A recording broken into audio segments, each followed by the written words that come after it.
Olá, você acompanha agora alguns destaques desta quinta-feira. E a gente começa essa edição com uma notícia boa. O Brasil entrou no topo mundial em uma categoria de robótica, após vencer uma competição em Bangkok, na Tailândia. Olha só, estudantes de engenharia de São Paulo eliminaram times de 45 países com a apresentação do robô Era.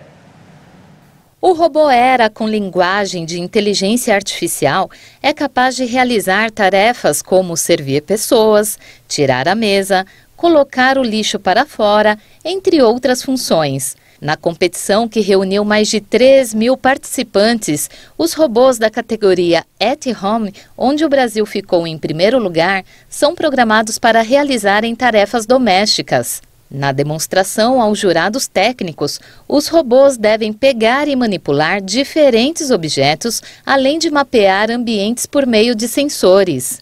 Apesar de os robôs realizarem atividades autônomas em uma casa, essas atividades poderiam ser também executadas em hospitais, universidades e empresas. E o Pix parcelado é uma nova modalidade que ajuda nas compras, mas aumenta o risco de dívidas.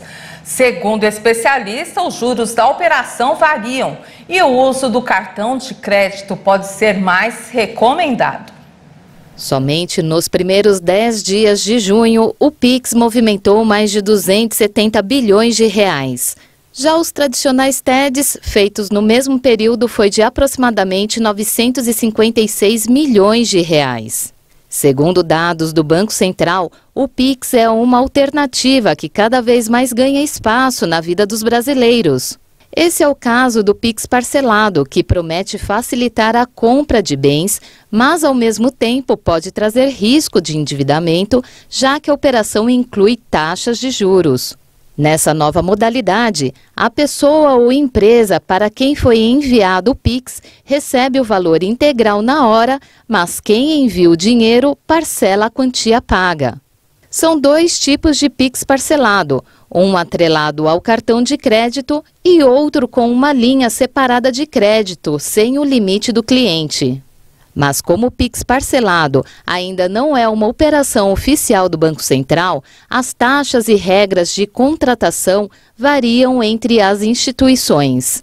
A forma de pagamento desenvolvida pelo Banco Central permitiria parcelar transações sem precisar ter saldo na conta, assim como o cartão de crédito. Com isso, o consumidor pode agendar o pagamento, mas se não houver dinheiro no banco na data determinada, a pessoa fica devendo para a instituição. O Pix parcelado, até o momento, é usado para emergências e quando a pessoa não tem cartão de crédito ou limite. Com isso, essa modalidade facilita o acesso a bens e serviços. Os parcelamentos podem gerar o endividamento devido às taxas de juros envolvidas no atraso do pagamento, tanto para o Pix parcelado quanto para o cartão de crédito. Os roubos e furtos de carros cresceram em São Paulo e esses aumentos podem impactar no preço cobrado pelo seguro do veículo. O número de roubos e furtos de automóveis e comerciais leves apresentou aumento de 22% nos primeiros 5 meses de 2022, na comparação com o mesmo período do ano passado. O levantamento foi baseado nos dados publicados no site da Secretaria de Segurança Pública do Estado paulista. Entre janeiro e maio deste ano, foram registradas 35.258 ocorrências do tipo, contra 28.764 em 2021. Além de ter aumentado o número de carros nas ruas, os valores dos automóveis ficaram muito mais caros e a falta de modelo 0 km devido à escassez de microchips. Como a frota está envelhecendo, também cresceu a demanda por peças de reposição para veículos usados. A preferência de ladrões ainda é pelo furto, por ser mais difícil de deixar provas. Em São Paulo, 77,3% dos registros corresponderam a furtos contra 22,7% de roubos. Nosso destaque agora é a varíola do macaco. Por conta do avanço da doença, a Agência Nacional de Vigilância Sanitária divulgou um alerta da Organização Mundial da Saúde sobre a triagem de doadores de sangue em meio ao surto da enfermidade. Ainda não há uma confirmação científica sobre a transmissão da varíola do macaco por meio do sangue, mas a recomendação da Anvisa foi feita de maneira preventiva. Quem foi infectado com a doença não deve doar sangue antes do prazo de 21 dias após o desaparecimento dos sintomas.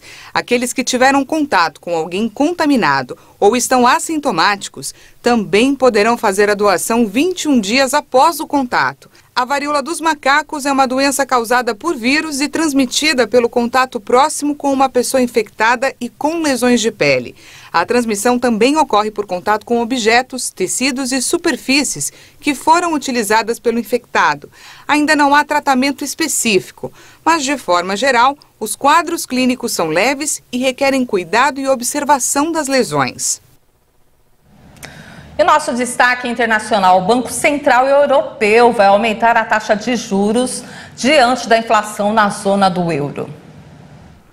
O Banco Central Europeu se prepara para aumentar as taxas de juros pela primeira vez em mais de 10 anos, em meio a temores de uma crise energética e duras perspectivas econômicas na zona do euro.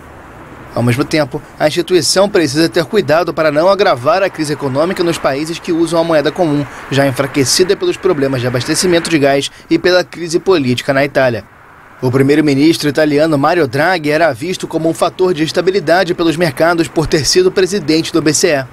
Os preços ao consumidor subiram 8,6% ao ano em junho, um recorde para a zona do euro e acima da meta anual de 2%. O aumento foi desencadeado pela interrupção da cadeia de suprimentos e o crescente custo da energia depois da invasão da Ucrânia. A Rússia reabriu nesta quinta o fluxo de gás para a Europa, depois de uma suspensão de 10 dias das operações do gasoduto Nord Stream, mas com apenas 40% da capacidade. A dependência das importações energéticas da Rússia preocupa as autoridades europeias, com a previsão de racionamento caso Moscou suspenda o fornecimento.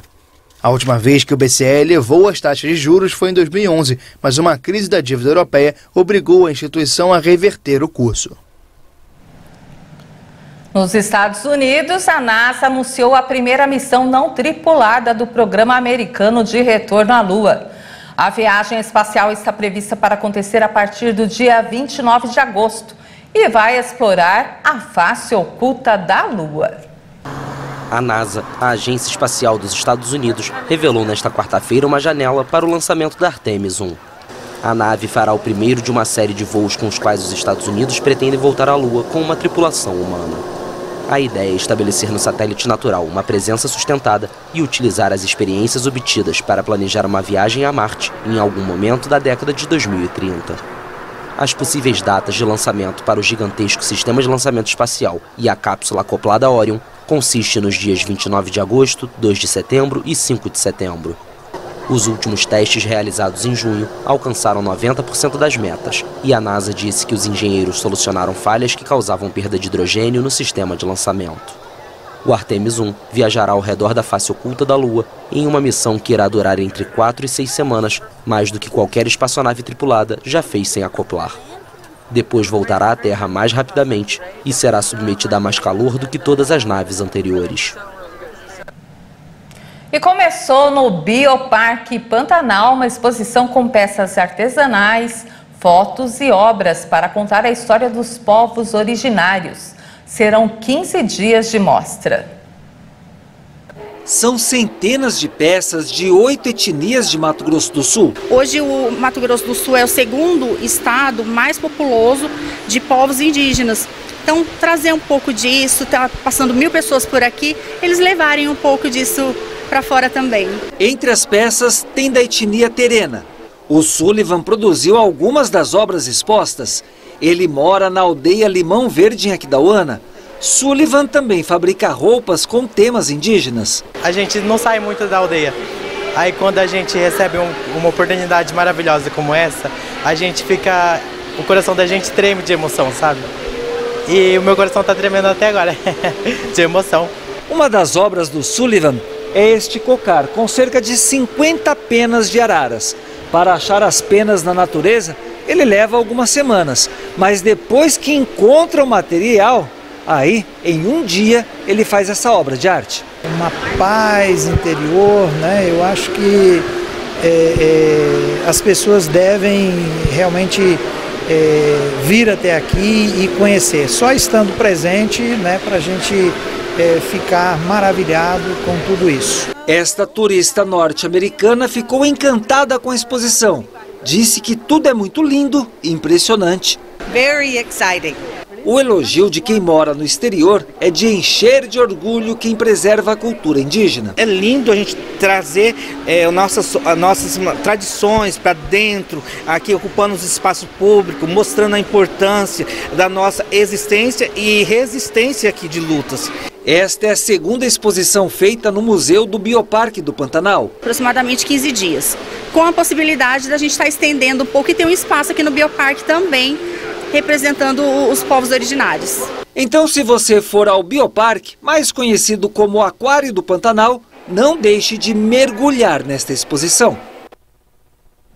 Muito bacana, fica aí a nossa dica. E essa edição termina aqui. Você acompanha outras informações às 17 horas com Maria Alice Dias. Obrigada pela companhia e uma excelente tarde para você.